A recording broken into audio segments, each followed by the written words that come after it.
अस्सलाम वालेकुम दोस्तों, मैं हूं Ali Raza, NEBOSH certified health and safety officer. और आज की इस वीडियो में बात करेंगे हेल्थ एंड सेफ्टी कल्चर के बारे में। हेल्थ एंड सेफ्टी कल्चर आखिर है क्या, हेल्थ एंड सेफ्टी कल्चर के इन्फ्लुएंसेस के बारे में, देन आप कैसे किसी भी ऑर्गेनाइजेशन के हेल्थ एंड सेफ्टी कल्चर के बारे में पता लगा सकते हैं। उस ऑर्गेनाइजेशन का health and safety culture positive है या नेगेटिव है। देन वो कौन कौन से फैक्टर्स हैं जो किसी भी ऑर्गेनाइजेशन के हेल्थ एंड सेफ्टी कल्चर को डिक्लाइन करते हैं। देन आप कैसे किसी भी ऑर्गेनाइजेशन के हेल्थ एंड सेफ्टी कल्चर को इम्प्रूव कर सकते हैं। देन एक अच्छे और एक positive health and safety culture के क्या क्या बेनिफिट हो सकते हैं किसी भी ऑर्गेनाइजेशन को, इस बारे में। तो चलें टाइम ज़ाया किए बिना चलते हैं वीडियो की तरफ। दोस्तों, अगर हेल्थ एंड सेफ्टी कल्चर की डेफिनेशन की बात की जाए तो health and safety culture is the product of individual and group values, attitude, perception, competency, and the pattern of behaviors which determine the commitment to and style and the proficiency of the organization health and safety performance। जो health and safety culture है वो किसी भी organisation के individuals और groups की values, उनके attitude, उनके परसेप्शन, उनकी कॉम्पिटेंसी और उनके पैटर्न ऑफ बिहेवियर्स पर मुश्तमिल होता है, जो उस ऑर्गेनाइजेशन के हेल्थ एंड सेफ्टी परफॉर्मेंस का तयन करता है।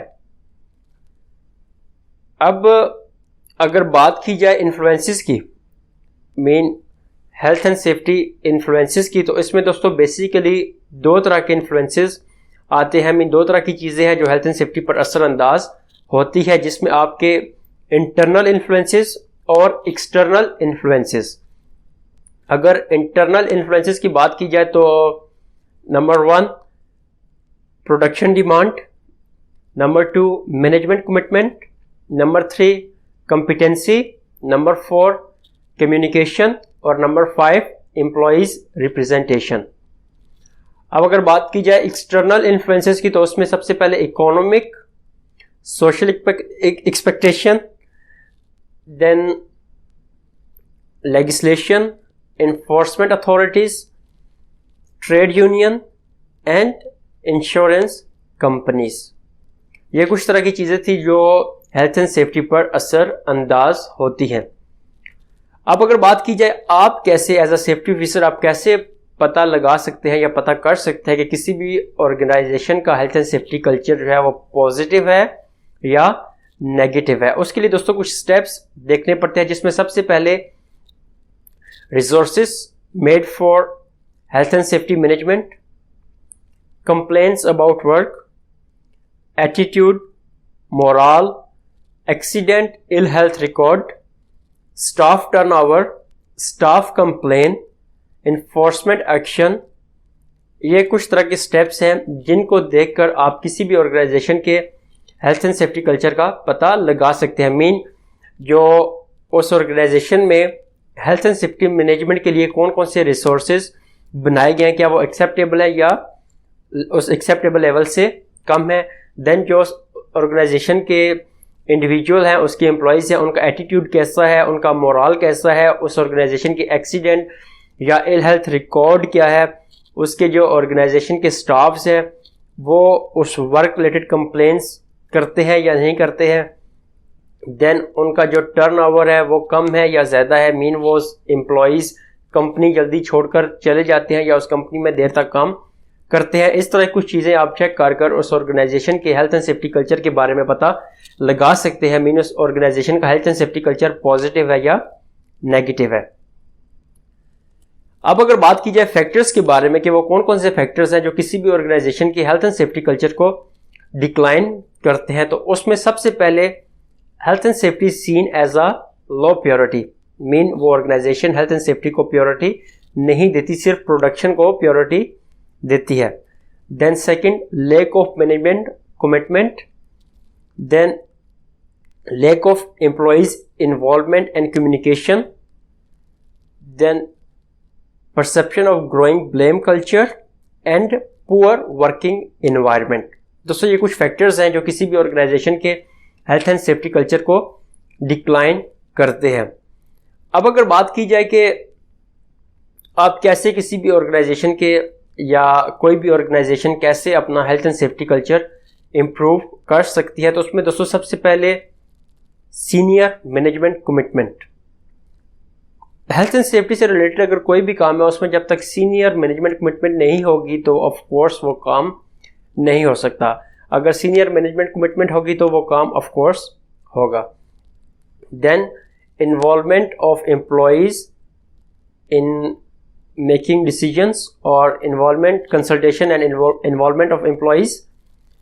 Then standard for the acceptable behaviours. Then shared perception of the risk. Then trainings for the all level of the employees और providing good working environment। दोस्तों ये कुछ स्टेप्स से जिनकी मदद से आप या कोई भी ऑर्गेनाइजेशन अपना health and safety culture improve कर सकती है। अब अगर बात की जाए कि एक positive health and safety culture के बेनिफिट्स क्या हो सकते हैं, तो उसमें दोस्तों सबसे पहले आपका improve production, improve staff moral, improve company reputation, then reduce accident, reduce ill health, reduce staff complaint, reduce staff absenteeism, reduce staff turnover, reduce damage to equipment, reduce penalties and fines, reduce insurance premium। इस तरह की कुछ चीज़ें हैं जो कि किसी भी ऑर्गेनाइजेशन को बेनिफिट्स पहुंचा सकती हैं अगर उसका health and safety culture positive हो तो दोस्तों आज की इस वीडियो में हमने बात की हेल्थ एंड सेफ्टी कल्चर के बारे में। Main health and safety culture आखिर होता क्या है, आप कैसे किसी भी ऑर्गेनाइजेशन के हेल्थ एंड सेफ्टी कल्चर के बारे में पता लगा सकते हैं, वो कौन कौन से फैक्टर्स हैं जो हेल्थ एंड सेफ्टी कल्चर को डिक्लाइन करते हैं, और एक positive health and safety culture होने के बेनिफिट्स क्या क्या हो सकते हैं। दोस्तों यहाँ पर एक बात क्लियर कर दूं कि जो हेल्थ एंड सेफ्टी कल्चर है वो किसी भी ऑर्गेनाइजेशन का एक दिन, 2 दिन, 1 माह, 2 माह में इम्प्रूव नहीं किया जा सकता। किसी भी ऑर्गेनाइजेशन के हेल्थ एंड सेफ्टी कल्चर को मेंटेन करने में और उसको इम्प्रूव करने में कई साल या कई सालों लग जाते हैं। तो दोस्तों आज तक की वीडियो में इतना ही। अगर कुछ और पॉइंट्स जो आप इसमें ऐड करना चाहते हैं, जो आप समझते हैं कि इस वीडियो में होने चाहिए थे, तो आप कमेंट बॉक्स में कमेंट कर सकते हैं। उससे मेरी इन्फॉर्मेशन में भी इजाफा होगा और दूसरों की इन्फॉर्मेशन में भी इजाफा होगा। तो आज तक की वीडियो के लिए इतना ही। इंशाल्लाह मिलते हैं नेक्स्ट वीडियो में, तब तक के लिए अल्लाह हाफिज़।